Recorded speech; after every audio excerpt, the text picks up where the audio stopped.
ಬುಧನ ಬದಲಾವಣೆಗಳಿಂದ ನಿಮಗೆ ಅದೃಷ್ಟದ ದಿನಗಳು ಆರಂಭವಾಗುತ್ತೆ.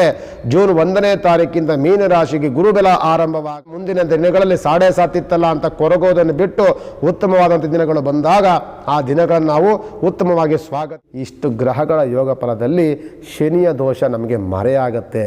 ಶನಿ ದೋಷ ಮರೆಯಾದಾಗ ಕಷ್ಟ ಅನ್ನುವಂಥದ್ದು ಬಂದಿರುವಂಥದ್ದು ಮೀನರಾಶಿಗೆ ಜೂನ್ 1 1 ತಿಂಗಳ ಕಾಲದವರೆಗೂ ಸಹ ನಿಮಗೆ ಇದೇ ರೀತಿಯಲ್ಲಿರುತ್ತೆ. ಕೈತುಂಬ ವ್ಯವಹಾರಗಳಿರುತ್ತೆ. ಆದ್ದರಿಂದ ಶ್ರೀ ಗುರುಭ್ಯೋ ನಮಃ. ಶ್ರೀಮತಿ ರಾಮಾನುಜಾಚಾರ್ಯಾಯ ನಮಃ.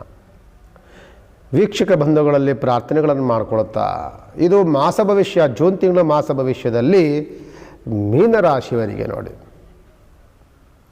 ಮೀನರಾಶಿಗೆ 7.5 ಆರಂಭವಾಗಿ ಸುಮಾರು 4 ವರ್ಷಗಳ ಕಾಲವಾಯಿತು. ಎಲ್ಲರೂ ಸಹ ಕೇಳಿ 7.5 ಗುರುಗಳು ಏನು ಮಾಡಿದ್ರು ಏನು ಕೆಲಸಗಳು ಆಗ್ತಾ ಇಲ್ಲ, ಜನ್ಮದಲ್ಲಿ ಶನಿ, ತುಂಬ ಸೋಂಬೇರಿತನ ಬರ್ತಾ ಇದೆ, ತುಂಬ ಕೋಪ ಬರ್ತಾ ಇದೆ, ಜೊತೆಲಿ ನಾವು ಏನು ಮಾಡೋಕ್ಕೋದ್ರೂ ತುಂಬ ಅಡೆತಡೆಗಳೇ ಆಗ್ತಾ ಇದೆ ಎನ್ನುವಂಥ ಮಾತುಗಳನ್ನು ಹೇಳುತ್ತಿರುವಂತಹ ಮೀನರಾಶಿಗೆ ಜೂನ್ 1ನೇ ತಾರೀಕಿಂದ ನಿಮಗೆ ಗುರುವಿನ ಬದಲಾವಣೆ, ಶುಕ್ರನ ಬದಲಾವಣೆ, ಬುಧನ ಬದಲಾವಣೆಗಳಿಂದ ನಿಮಗೆ ಅದೃಷ್ಟದ ದಿನಗಳು ಆರಂಭವಾಗುತ್ತೆ. ಜೂನ್ 1ನೇ ತಾರೀಕಿಂದ ಮೀನರಾಶಿಗೆ ಗುರುಬಲ ಆರಂಭವಾಗುತ್ತೆ. ಗುರುವಿನ ಆರಂಭದಿಂದ ಮೀನರಾಶಿಗೆ ಆಗುವಂಥದ್ದು ಶುಭ ಕಾರ್ಯಗಳು ತುಂಬ ಚೆನ್ನಾಗಾಗುತ್ತೆ. ಪ್ರಯತ್ನಿಸಿದ ಕೆಲಸಗಳು ಸಫಲತೆಯನ್ನು ಕಾಣುತ್ತೆ. ಮನಸ್ಸಿನಲ್ಲಿ ಸಂತಸ ಸಂಭ್ರಮವನ್ನು ಮನೆ ಮಾಡುತ್ತೆ. ಹಣಕಾಸಿನ ಅನುಕೂಲಗಳನ್ನು ಹೆಚ್ಚಾಗಿ ಮಾಡುತ್ತೆ. ಹೊಸ ಹೊಸ ಕೆಲಸಗಳ ಆರಂಭವಾಗುತ್ತೆ. ಕೆಲಸ ಮಾಡುವಂಥ ಜಾಗದಲ್ಲಿ ಉತ್ತಮವಾದಂಥ ಲಾಭಗಳಿಕೆ ಸಿಗುತ್ತೆ. ಇದೆಲ್ಲವನ್ನು ಸಹ ಗುರು ಮತ್ತು ಶುಕ್ರನ ಯೋಗ ಫಲದಿಂದ ನೋಡ್ತೀರಿ. ಪಂಚಮದಲ್ಲಿ ಬರುವಂತಹ ಗುರು ಮತ್ತು ಶುಕ್ರನ ಯೋಗ ಫಲ ತುಂಬ ಚೆನ್ನಾಗಿ ಕೊಡುತ್ತೆ. ಜೊತೆಯಲ್ಲಿ ಆ ಗ್ರಹಗಳ ಜೊತೆಯಲ್ಲಿ ಬುಧ ಗ್ರಹನ ಪ್ರವೇಶವು ಮೀನರಾಶಿಗೆ ಆಗುತ್ತೆ. ಬುಧ ಗ್ರಹ ನಾವೇನು ಹೇಳ್ತೀವಿ, ವಾಣಿಜ್ಯ ಕಾರಕ, ಬುದ್ಧಿಗೆ ಕಾರಕ, ಬಿಸ್ನೆಸ್ ಕಾರಕ ಎಲ್ಲ ಹೇಳ್ತಿರ್ತೀವಲ್ಲ, ಈ ಮೀನರಾಶಿಯವರಿಗೆ ಬಿಸ್ನೆಸ್ ಚೆನ್ನಾಗಿರುತ್ತೆ. ಹೈನುಗಾರಿಕೆಯಲ್ಲಿ ಉತ್ತಮವಾಗಿರುತ್ತೆ. ಮೈಂಡ್ಸೆಟ್ ತುಂಬ ಚೆನ್ನಾಗಿರುತ್ತೆ. ನಿಮಗೆ ಓದುವಂಥ ಮಕ್ಕಳಿಂದ ಹಿಡಿದು ಕಲಾವಿದರಿದ್ರೆ ಉತ್ತಮವಾದಂಥ ಕಲಾವಿದರಿಗೆ ಉತ್ತಮವಾದಂಥ ಅವಕಾಶಗಳು ಸಿಗುತ್ತೆ. ರಾಜಕೀಯದಲ್ಲಿ ಬಹಳ ಬದಲಾವಣೆಗಳಾಗುವಂಥದ್ದು ಮೀನರಾಶಿಯವರಿಗೆ ಯಾರಾದರಿದ್ರೆ ಮಂತ್ರಿ ಸ್ಥಾನಗಳು ಸಿಗುವಂಥ ಸಾಧ್ಯತೆಗಳು ಮೀನರಾಶಿಯವರಿಗೆ ಜಾಸ್ತಿ. ಗುರುವಿನ ಬಲ, ಶುಕ್ರನ ಬಲ ಬಂದಾಗ ಇನ್ನೂ ಅನುಕೂಲತೆಗಳಾಗುವಂಥ ಸಾಧ್ಯತೆಗಳು ಜಾಸ್ತಿ ಇರುತ್ತೆ.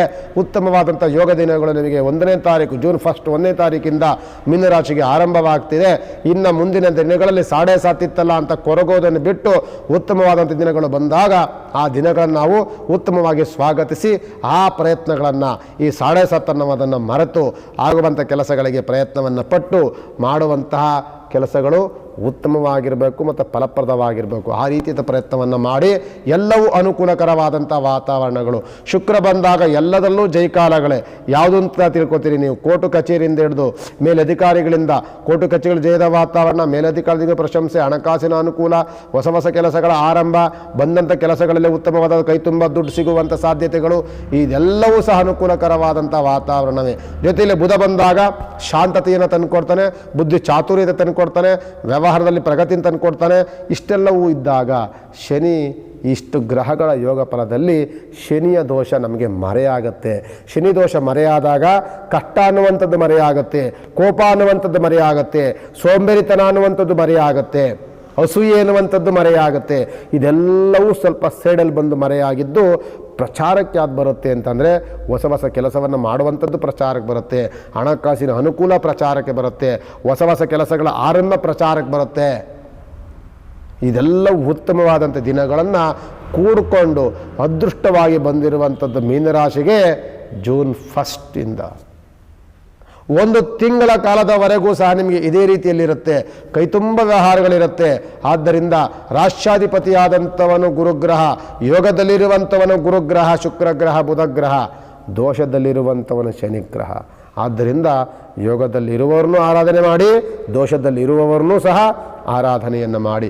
ಶನಿ ದೇವಸ್ಥಾನಕ್ಕೊಂದು ಉಪಾಸನೆಯನ್ನು ಮಾಡ್ಕೊಂಡು ಬನ್ನಿ, ರಾಯರಿಗೂ ಒಂದು ಪ್ರಾರ್ಥನೆ ಮಾಡ್ಕೊಂಡು ಬನ್ನಿ.